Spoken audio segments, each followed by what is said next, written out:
So I had a bad case of allergies, and then I got sick, and then that destroyed my voice, and that makes it hard to film. And I don't know if it's coming across, but my voice is very, very bassy right now compared to what it normally is. But the show must go on, and just because I was sick does not mean I have not been busy, because while I haven't been able to film, I have been able to build, and that's done some great things for me, because I finally got some good chunk of spawn done, and I actually made a villager trading hall. Although I haven't finished decorating it, but I am relatively happy with the design so far. Although I need some more villagers. We do not have enough yet. But I'm pretty happy with how it turned out. I'm not entirely certain how I feel about the roof up here, because it's an awful lot of gray on gray, but overall I like it, other than the fact that it's all completely symmetrical. And why is it all symmetrical? Well, it's because the reality is I only did a quarter of this and used the copy and paste gadget to create it, which you can see it won't do the whole thing because, well, I don't have all the blocks in my inventory. But I do want to note that it will pull them from a backpack and load that up there. But thankfully, as always, we can just open up the interface and hit the undo button and get our blocks back. Although it's tossing them on the ground and not in my backpack where they belong. The one thing that I will say is I'm glad that it works properly with the frame block set, because it definitely did not work with earlier versions back on like 1.16 for a while, because it couldn't use the texture block you added to it automatically, which it did here, so I just smashed the copy button and it all worked. Other than the old problem I had where the macaw's fences, for some reason, when they copy, become waterlogged, which is a problem when you break them and it floods the whole area. So I just did those manually.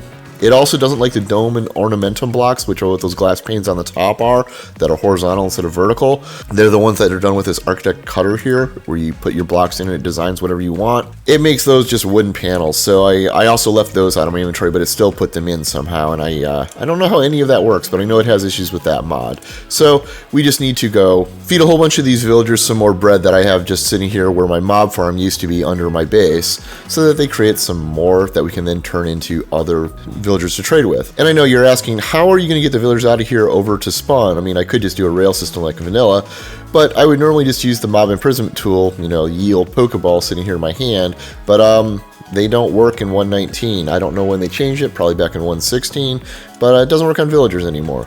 So we needed to come up with a different way. And the answer is sitting here in the tips and tricks section of the book, because it mentions the personal shrinking device, which is what I showed Wraith and a few others using early on in the series, would allow themselves to shrink themselves. But it can also be used, if we right click up in the air, we can set it down to the smallest, and then left click a villager and shove them in a bottle. And then here back at spawn, we can slap down the workstation we want to use, and then if we don't screw this up very quickly, right click the bottle to drop the villager, and then left click him with the shrinking device, and of course it escaped. Alright, and there we go. Now we have another villager. And yes, I know I could probably have built these pens to more easily drop them in here and do this and properly trap them in. Or, just block off the fences so they can't escape that way. Yeah, it's not that big a deal. But I do want to point out that because this is modded Minecraft, these are not normal traders anymore. They have all sorts of different things in them that differ from the norm sometimes. Like here we have the chain plating from the Biomes You Go. We have enchants that aren't normal on the armor sometimes. Stuff like that. It's especially relevant when we're dealing with the librarians, because they have a whole bunch of enchants that, well, Unbreaking 2 is useful, but I don't know what Reactive 3 is, and they just get polluted with all sorts of random things. So it's going to be a lot of trial and effort just to find the villagers we want to put in this hall, and I also still need to go do all of the decoration work, because there's an awful lot of blank spaces in here, and we can fill this out, but I haven't gotten around to figuring out what I want to do with that yet. So let's talk about some of the other stuff I worked on though, huh? So first up, let's talk about the bees, because of course I'm going to talk about the bees. This is all I do. So I ran into an issue where my spatial bees for the Cirrus Crystal just stopped working. And it happened after 1.12, and I assumed it was due to a bug with productive bees in 1.13 where they just occasionally don't output. And as you can see, it is here. Now they're all working fine, but they weren't for a while. And it was supposedly related to the simulator upgrade, but the reality is this wasn't doing it. I took this out, the bees were still not coming out of the hive, they were not offloading their pollen basically. So it turns out what I had to do is take the bees out, smash the beehive, and put the bees back in, and that all of a sudden works. So if anyone else is running into an issue with the productive bees and the hives don't appear to be outputting, maybe try that first. I probably have to go through and figure out which other ones aren't working, but I also need to go through and breed them anyways. So we'll see how this goes. It turns out one of the other things that was fixed was little logistics. So now we can use the trains to transport stuff. Like if we come over here, we can put some random stuff in here, like some cobblestone and maybe some cookies and some stairs. And those will now properly load in the item hopper. We now take the energy locomotive and the chest train car, which is now, which are linked together, and we'll turn this on. And away it goes, although we're getting some weird animation lag, despite the fact that the server TPS being fairly decent. But it now properly stops here, and you can see that it's loading up the chest train car. Now, I should note that this isn't the fastest thing on the planet, and I may want to stick to pipes, but I think I'm going to set this up just because I want to do this anyways. We might have to change how we set the tracks up. I might have to set up loading stations at different points for the various beehive. Now that they're using production upgrades in some of the hives, they are outputting a lot of combs. So yeah, this now all works fine and dandy though, because if we come over here, you can see it now offloading into the chest. And if we look in here, you see that it picked up everything. That said, I'm not going to set it up to transport stuff yet because those take power, and I discovered something while upgrading parts of my AE2 system now that I had my Certus quartz being generated by the bees again. Because I'd been upgrading my ME drives to 256K cells, which are, they're mostly just materials expensive to make, but when I go to kick off this job, you can see that it can do this all pretty easily. Well, it pretty much completely drains this battery out super fast when it starts making the chips. I think all of the accelerators I have in the advanced subscribers just pull all of the energy out of this.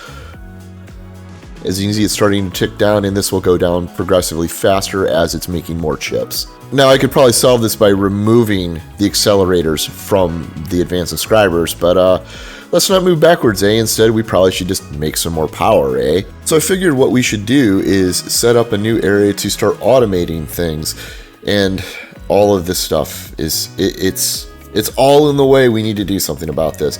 But I need to punch holes out in this direction, that direction, to expand out my base to give me more room to work with. Because if we're going to make more machines, well, we might as well start automating things like the dissolution chamber to make the machine frames, right? So I guess it's time to do some manual labor, huh? Alright, so I did a bit of digging, although I haven't done a whole lot of cleaning up yet, and I made a hole back through here. You notice the boxes are still there because, you know, I'm not really known for cleaning up, right? You do know this, right? I'm going to have to make the side room to shove a lot of this stuff into because this is like one-off stuff, like my various spawners and like Pokeballs and one-off machines that I don't want in my main storage. We'll get to it, I swear. But I made another room pretty much exactly the same as the first one, and made a central trunk to run my laser IO nodes as well as AE2 pattern providers connected to a main dense trunk down there. If we hop down here and get smacked by the cable, we also have an ME interface to pipe items back out into via this laser iode node that's coming from above on its own colored channel. Right here, the nice cyan color, which sort of, kind of, definitely does not match the color of the cable. But that part's irrelevant. That's just so I know for sure it's on its own, because we're going to be outputting everything in the room into that ME interface right there. So we've got a decent start. Coming back up here, and man, I really need to add some elevators or something in here. This is kind of a pain to get up and down. But coming back up here, the sole thing I have set up here is a dissolution chamber set up to make the simple machine frame. I've locked the recipe for now. I'm not certain if I need to do this or if I should just set the ME pattern provider to blocking mode so that it doesn't overload it if I try to do things like make the pink slime balls in the same machine. I can in theory use anything that uses latex in this machine because I'm not handling the liquids via my AE2 system currently. They're coming in through the laser IO nodes. So we have the means to get started on automating the creation of my Industrial Foregoing machines. So I think that said, the remaining project for today is to add one more piece of power to our system.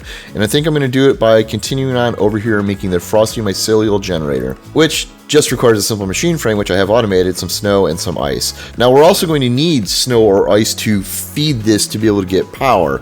And I think what we're going to do that will be by making frosty bees, whose combs turn into snow and ice. But we'll get to that in a second. So let's make the Frosty Mycelial generator and then maybe make a spot for these power things down below in my new larger room. Alright, so to make the Frosty Mycelial generator, I just went and dug up some snow and some ice in the mountain right behind me, which necessitated making a generic diamond shovel, because you know what happens if you use a brass shovel?